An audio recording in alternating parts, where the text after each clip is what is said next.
Qualia, and it's Monday. And what I want to do today is give you a lesson from the trail. So this past weekend, I competed in a 50K, 50-kilometer trail run called the Formidable. And some of you have been following my stuff for a while, know that I like to do these long trail runs, ultra marathons, and this one was the first race I've been able to do in more than a year. The first formal organized race because of COVID and lockdown. So I was really excited just to get out on the trail. And as always, whenever I do these races, I look back and I have a way of identifying some lessons from being out there on the trail in these races and applying it back to running a startup. Because running a startup a lot of times feels like an ultra marathon, and sometimes it feels like an ultra marathon where nobody even really tells you the course that you're on. There's no markers along the way, and also feels like there's no finish line at some point. So as much as I can try to bring those lessons back from the trail to you, hopefully it will help you as you're thinking about how to keep going when you're on the trail of your growth path with your startup. So first thing I'll do is talk about the race itself. So this race is called Formidable, and it's in Auburn, California. This is one of the stickers they give you. It says, "Don't sign up for something hard, then quit when it gets hard." And so the Formidable is called the Formidable. It means it's a play on the number four. So if you look on the screen here, for those of you watching, you can see there's four kind of big climbs in the race. The first one's around mile 4, 3 or 4. The next one's around mile 10. There's another big climb around mile 16.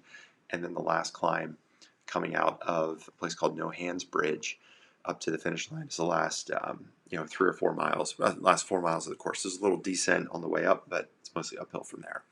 So that's why it's called the Formidable. So you're climbing about 1,500 feet over the course of 31 miles. So a little more than a mile of total ascent, which is pretty standard, but also pretty rigorous given the how steep some of these climbs are. The first climb is called Cardiac.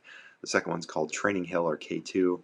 The third one, I can't remember the name of that climb, and then the fourth one is a climb that brings you up to Overlook Park. And so, as I was recapping the race for myself and seeing how I did, I went into this race with a time goal of 5 hours and 45 minutes. So 5 hours, 45 minutes. So I'm definitely not the fastest person out there.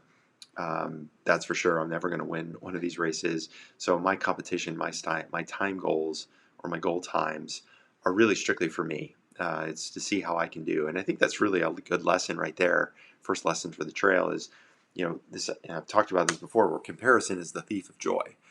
I'm out there to do these races for myself. I'm out there to push how far I can go. Yeah, I'm competitive because I want to see how I'm doing relative to the rest of the field. But once I'm out there on the trail, I mean, everybody's running their own race. Everybody has their own pace. You have no idea who people are when you're out there running. I've certainly had, people that are 10, 20 years my elder running by me on these trails. And you can't really, evaluate how you're doing relative to other people. You have your own training. You have your own time goals. You have your own way of going about these races, and the best you can do is do the best that you can do for yourself. And so for me, this time goal was important because that meant I would be running the race at about just over an 11-minute per mile pace. And I've been training on these trails for the last couple of months, getting ready for the Western States 100 coming up in June. And it's a relatively close trail to my house. It's a little less than an hour away. So these trails and the paths are ones that I've run quite a bit. So I know my relative pace out there when I'm training on these trails, and had a sense that if I had like an ideal perfect race, then I could run at about 11-minute pace, which would bring me in at 5 hours and 45 minutes. So that was my time goal going into the race.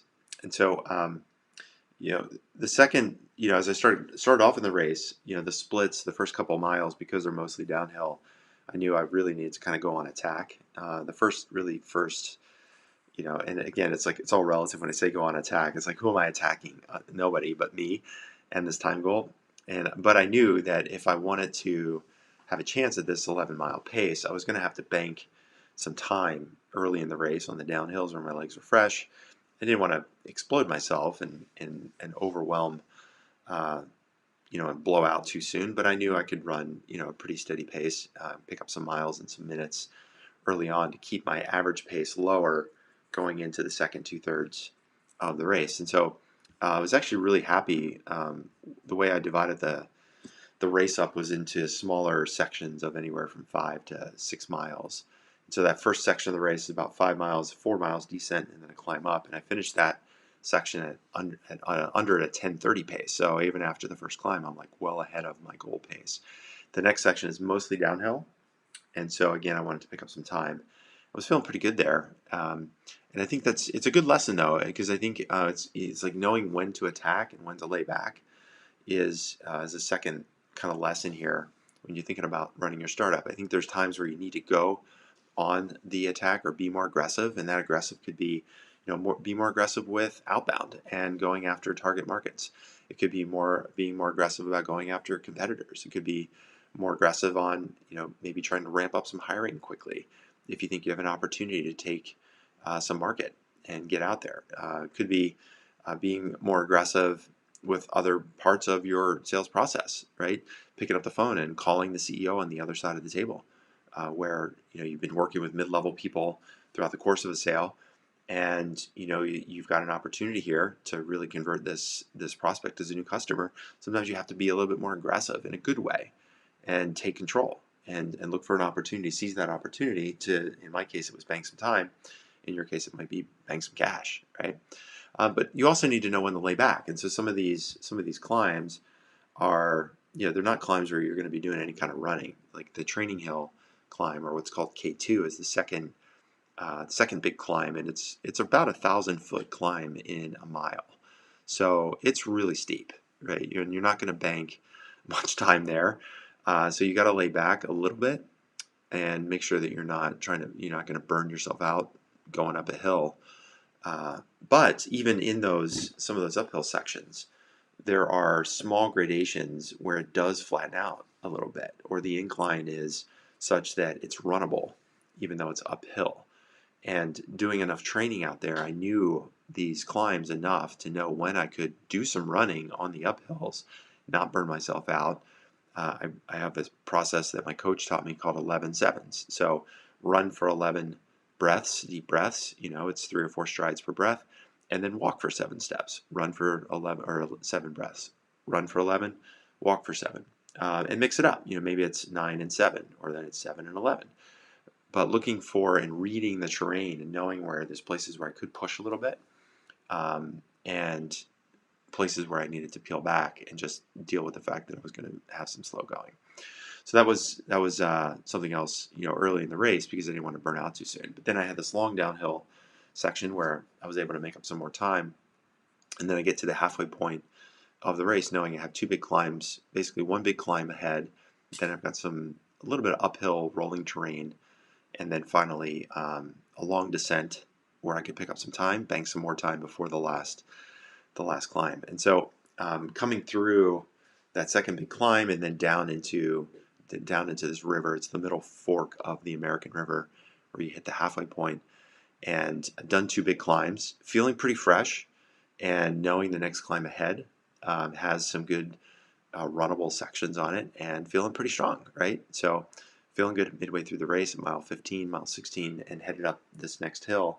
And so I got to the top of that climb, actually passed 2 other runners, and again, not so much because I care about where I finish relative to the rest of the field, but knowing that I was climbing well enough to pass runners that were previously ahead of me. Like typically in my past races, climbing has not been a strength of mine, and I've been working really hard on climbing. So it was a good test and a good feeling to know, like, hey, I'm actually doing something here that's working on my training, right?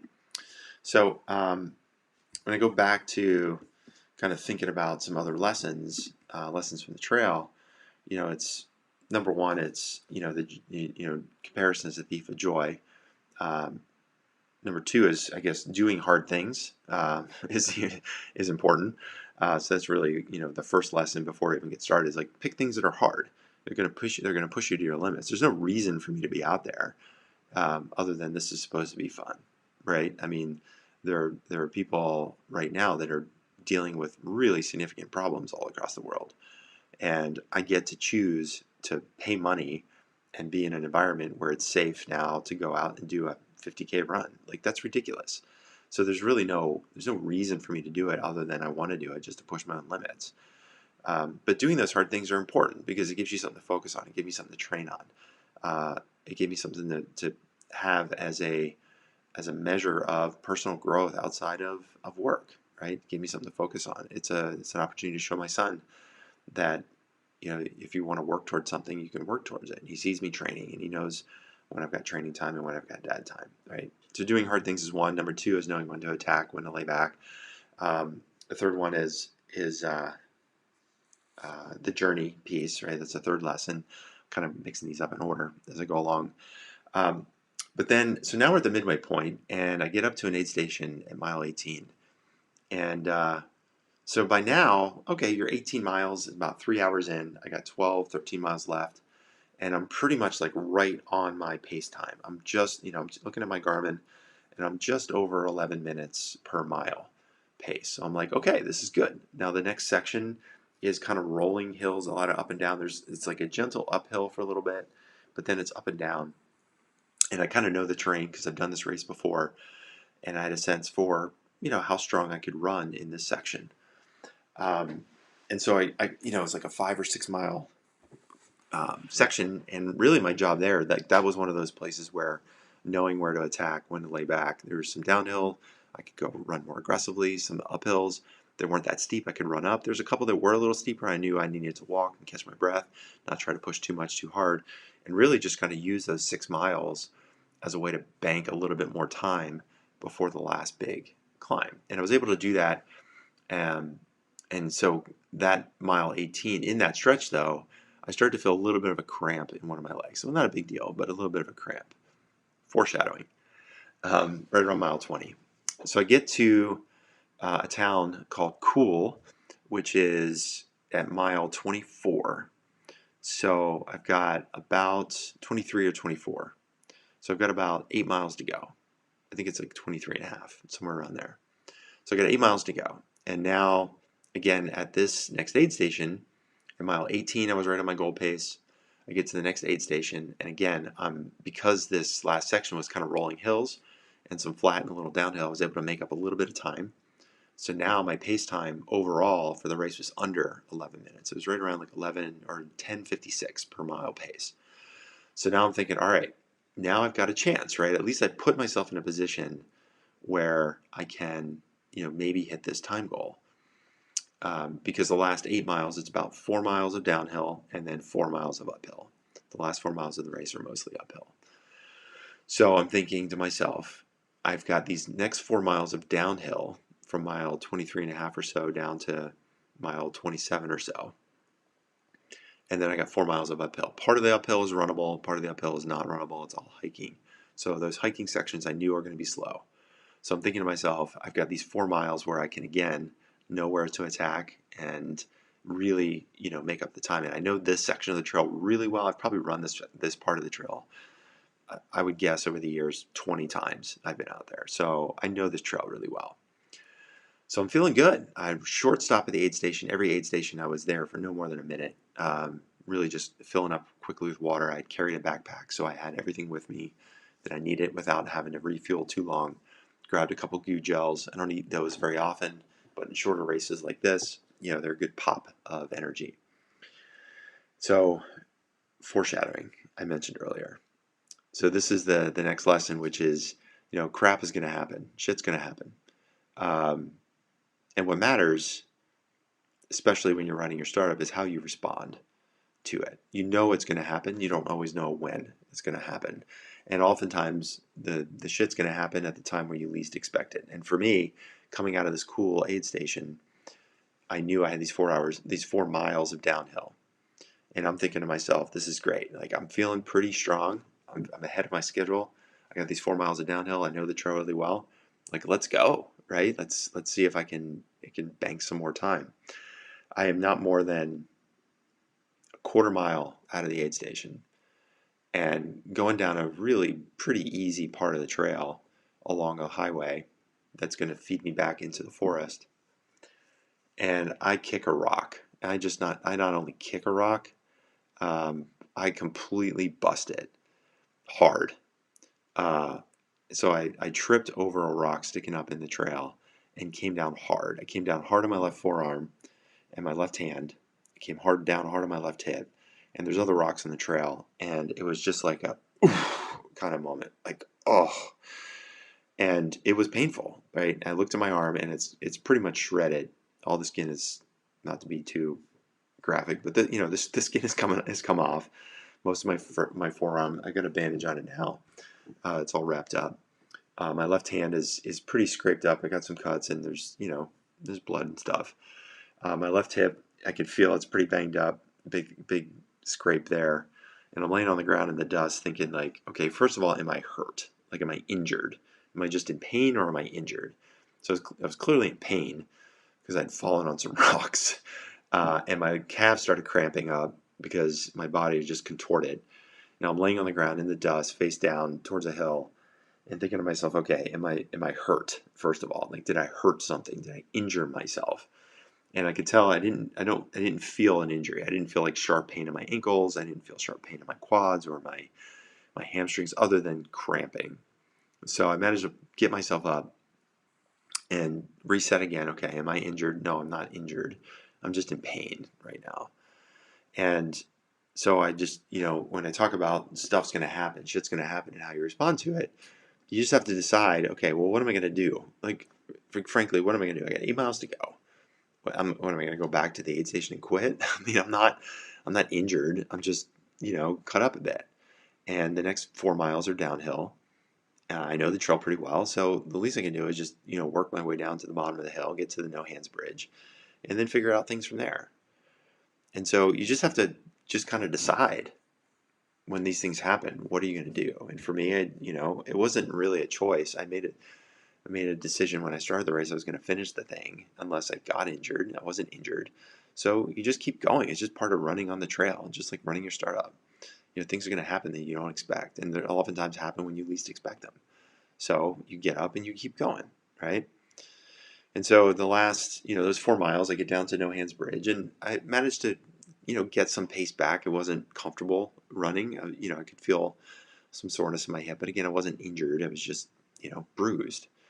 So I got down to No Hands Bridge, and it's starting to feel pretty warm out there now at this point. So it's, close to 1 o'clock in the afternoon. One of the warmest days of the year. So it's reaching low 80s. So it's not, hot like you can get here in the Central Valley. But it's the warmest day that I've been out there running since training. And I could feel my body starting to like heat up pretty hard. I was starting to redline a little bit. So I knew I looked at my watch. I got to No Hands Bridge just before 1 o'clock. So that meant I had about 50 minutes to cover the last 4 miles. So you do the math on that. It's about a 12-minute mile pace is what I had to run, including the last mile, which is basically hiking uphill. So I know I'm cutting it close, but I still have a chance, right? So the first 2 miles out of No Hands Bridge, it's uphill, but again, I've done that trail probably 20 times, and I know that it's runnable at a slower pace. I can run that at, even if I can run that at 10 to an 11-minute mile, I'm not losing time. I'm still keeping the time that I've banked. And now that it's like you're starting to feel the finish line a little bit here, and these are the games that you play with yourself, and out there on the trail, but also running your startup, right? You're starting to think through and calibrate. Okay, where do I need to be by what point in my timeline? Like, where's my next checkpoint? If I got to get to a funding round in the next 4 months, like what's the thing I got to do to get to the funding round in the next 4 months? And that becomes your primary focus. Right? So for me, the only thing I thought about is like, what is the thing I need to do in these next 4 miles that's going to give me a chance to get finished in, 5:45 or better. And you're probably doing the same thing, right? It's like, okay, these are the deals I've got to convert, or these are the hires I've got to make, or these are the systems I got to build, or these are the investors that I got to get to come around. This is the one lead I've got to get to come in. If it's on the investment side, if it's on the sales side, it's like, okay, I got these deals in my pipeline. I got these 10. I don't need to convert all 10 of the deals in my pipeline, but I got to get 3, Like, I know I got to get 3. I'd love to get 4 or 5. If I get 1 or 2, that's probably not too great of a situation for us in the next 3 or 4 months. So I know I got to get 3, right? So let me just bear down, figure out which of the 3 of these 10, or which of the 4 or 5 out of these 10 I'm really going to focus on, because the other 5, I got to evaluate, like, how realistic are they that they're going to convert. If they're not going to convert, then the probability is really low. Then, all right, I'm just going to let them go for now, because I'm going to spend my time in the places where I can get the highest bang for my buck. Your time buck, that is, right? So, so here I am going back up looking at my notes here, going back up this last hill. Get my screen sharing for those of you watching this. So here I am down here at the bottom, right here at this little nadir in the course. Now I'm at mile 27 or so. This is where no hands bridges. And now I've got this 2-mile uphill where it's mostly runnable. Gets a little steeper where it's not. Then there's a descent, so I can pick up a little time, and that's a short descent before the last big climb. So off I go, right? And I'm going, and I'm pushing. Like, I can feel my body heat rising. I can feel my heart rate going up. I'm pretty good at dialing in my heart rate. I know, like, I can almost guess at most places, like, what my heart rate is on a beats per minute. For me, just kind of running along a trail, I should be in like the 130 to 135 beats per minute range. If I'm starting to push and nudge, I'm in the 140s. When I start getting to 150s, 160s, like, I'm pushing pretty hard. And I didn't have my heart rate monitor on because I'd taken it off early in the race. It was annoying to have it on, but I could feel I'm pushing. All right, and I'm on this one last little coming up on a descent before this final little descent. So I got a little climb, and then I got to descend, and then I got to climb back. Last mile is climb up.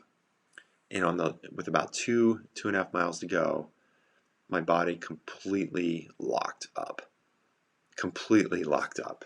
I mean, the point where, like, I could not move. I'm sitting there on the trail, standing there on the trail, like frozen. My calves cramped, my quads cramped, my glutes cramped. Everything is cramping. Right, and I'm thinking to myself, I just lost it. I just lost this cramping has just cost me my chance to get my time goal, because now I'm just, for every minute I'm standing there, every second that I'm standing there, I'm losing that time that I bank. I'm spending that time, and so now more shit is happening, and so again I have a choice. Right, I'm in the middle of a trail, 2.5 miles to go.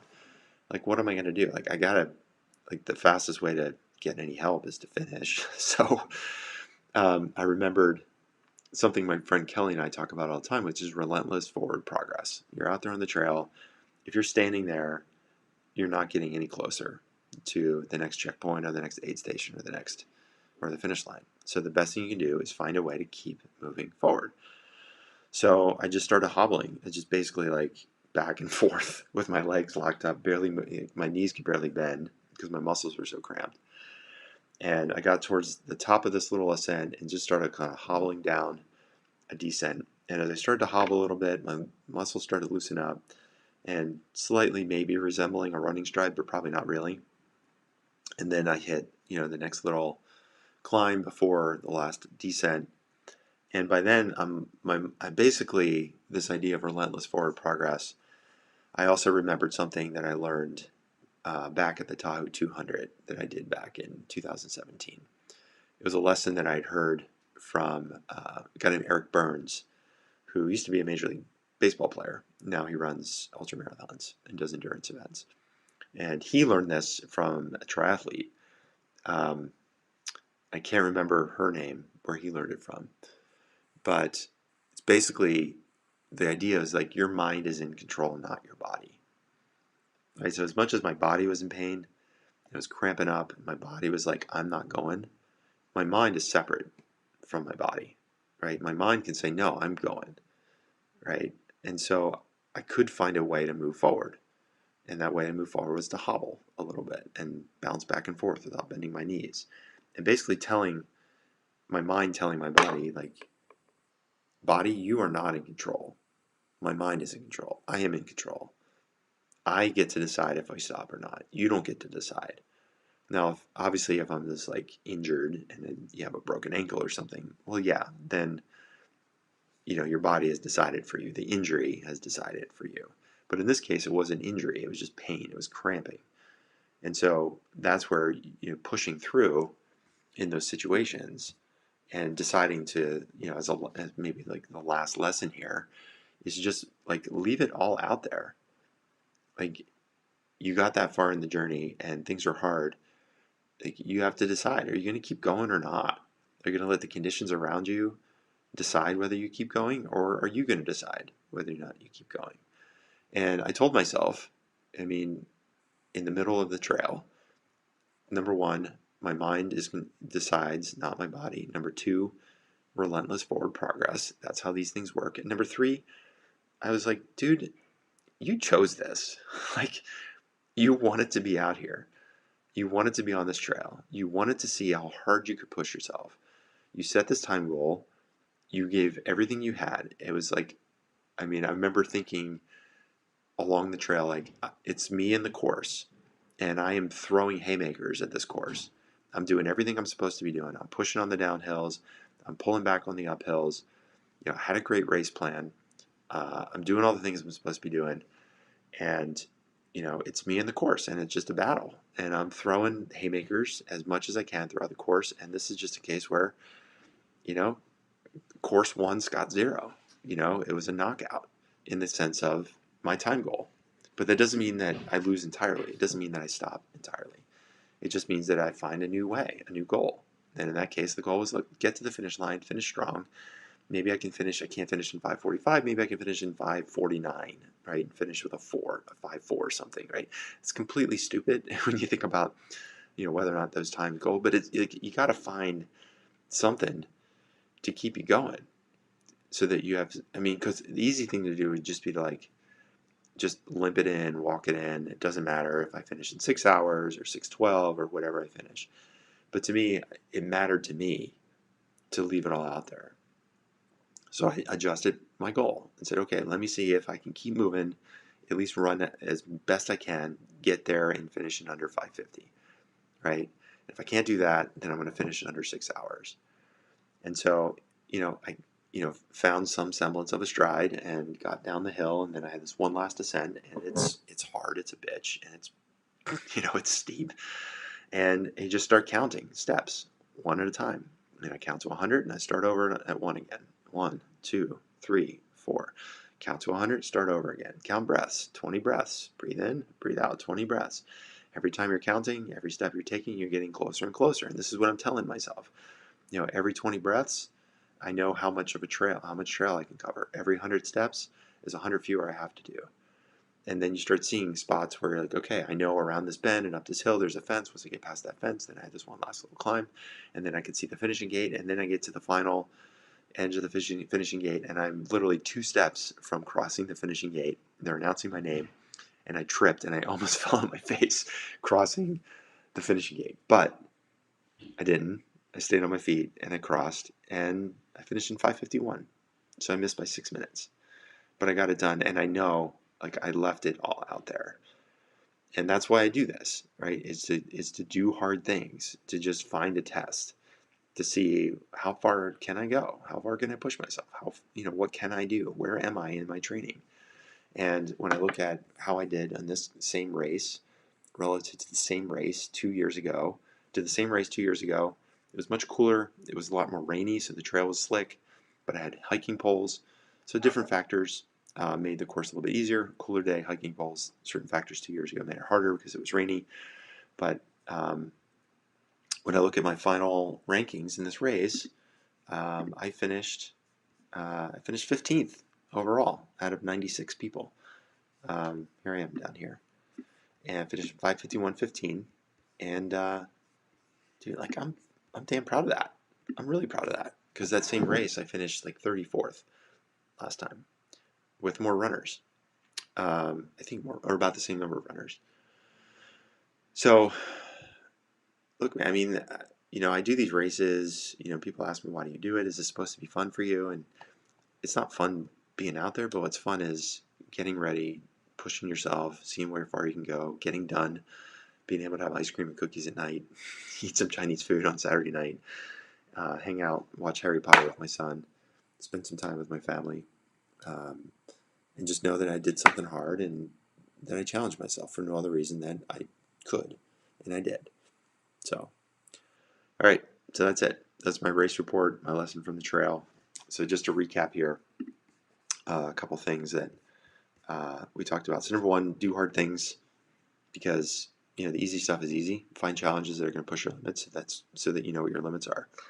Number two, comparison is the thief of joy. I'm out there racing. I'm not racing against anybody else except my own time goals, and that's the throttle. That's how I decide where I am on the throttle. Number three, know when to attack, know when to lay back. There's spots where you got to be aggressive and spots where you got to lay back and be smart. Number four, shit's going to happen, and what matters is how you respond to it, whether it's falling or cramping or whatever.